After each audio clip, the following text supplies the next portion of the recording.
Mbak Ega. Wah, masnya lagi pakai sepatu nih. Sekarang saya lagi sama teman-teman Mapala Untan, Universitas Tanjung Pura, Kalimantan Barat. Kita lagi di tebing bunga. Tebing bunga ini, ya ini dia tebingnya.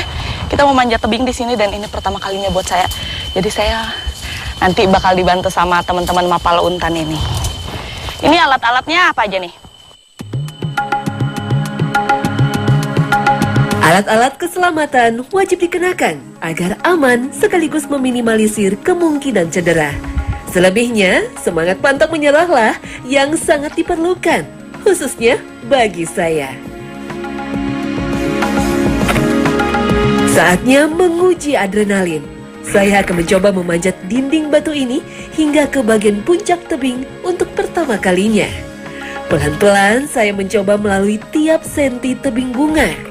Meskipun tingkat kecuraman dan kesulitan masuk dalam kategori rendah, tetap saja olahraga ekstrim ini membutuhkan energi besar.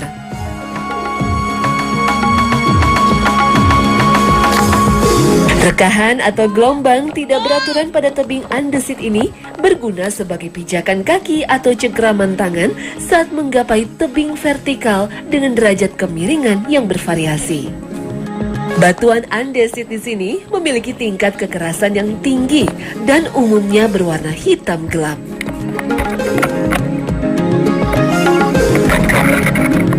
Ini saya tadi di bawah lumayan kesulitan mencari pijakan. Tapi sekarang udah bisa lah. Tinggal kurang lebih 2-3 meter lagi nyampe di teras. Penempatan kaki yang pas akan memantapkan gerakan selanjutnya. Semakin ke atas, tingkat kesulitan pada tebing bunga semakin bertambah. Namun beberapa pemanjat bergerak turun membantu saat saya sesekali tidak mampu meraih dinding tebing. Latihan rutin yang tidak saya miliki ini bisa sangat membantu memantapkan tangan dan kaki untuk memanjat. Dagu saya nyentuh tebing, nyium tebing tadi.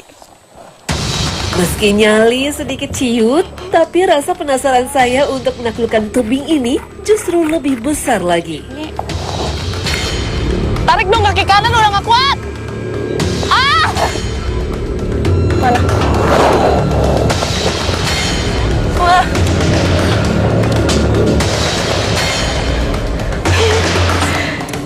Nyampe pas udah mau sampai di teras ini, saya bukan manjat lagi, tapi udah merayap. Udah dagunya nyium tebing. Tapi akhirnya istirahat juga. Istirahat dulu. Jadi walaupun kita udah istirahat di teras seperti ini, kita harus tetap pakai ini. Tali pengaman. Tali pengaman ini fungsinya biar kita merasa lebih aman aja. Dan ini juga harus diiketin ke dahan pohon yang kuat seperti ini. Kalau misalnya nggak ada dahan pohon, biasa menggunakan paku tebing. Bermacam-macam sih paku tebing itu. Ada piton dan lain-lain.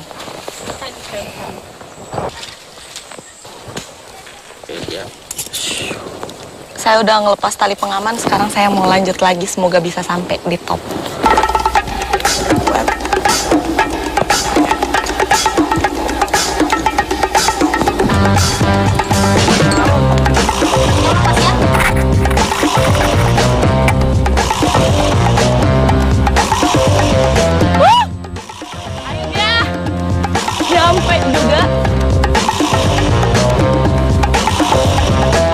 Di belakang saya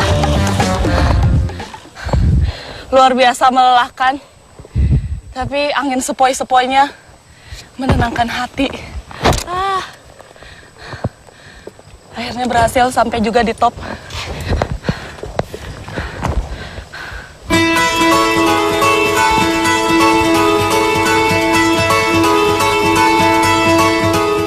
Kalau bikin bubur pedas harus kudu wajib pakai daun kesum ini.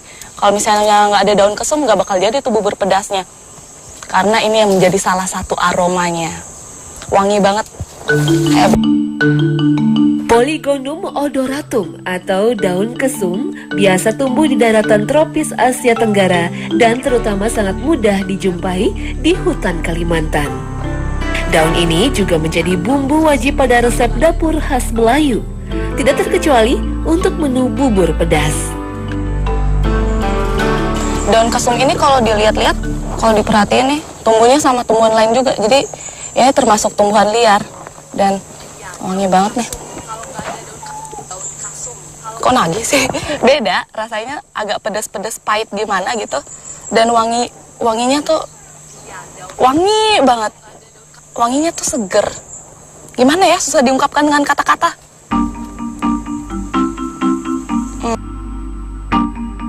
Tradisi membuat bubur pedas sudah dikenal secara turun-temurun.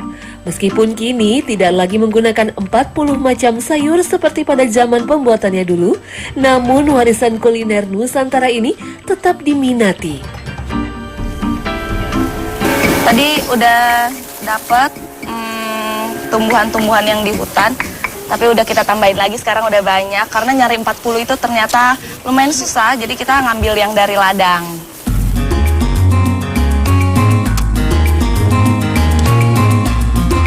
Bubur pedas menggunakan beras sangrai yang telah ditumbuk. Beras ini menjadi bahan utama bubur. Kemudian dicampur dengan sayuran yang sudah dipotong-potong dan bumbu racikan khas Sambas. Meskipun menjadi makanan khas Sambas, namun cerita bubur pedas ini juga tenar hingga ke Malaysia.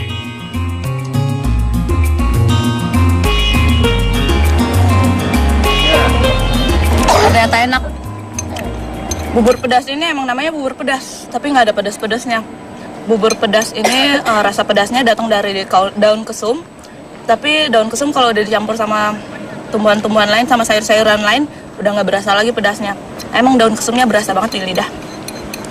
Dan bubur pedas ini salah satu khas Melayu Sambas. Cuman adanya di sini aja nih, di Sambas. Dan karena semuanya sayuran, ini artinya banyak serat, bagus untuk pencernaan. Cocok.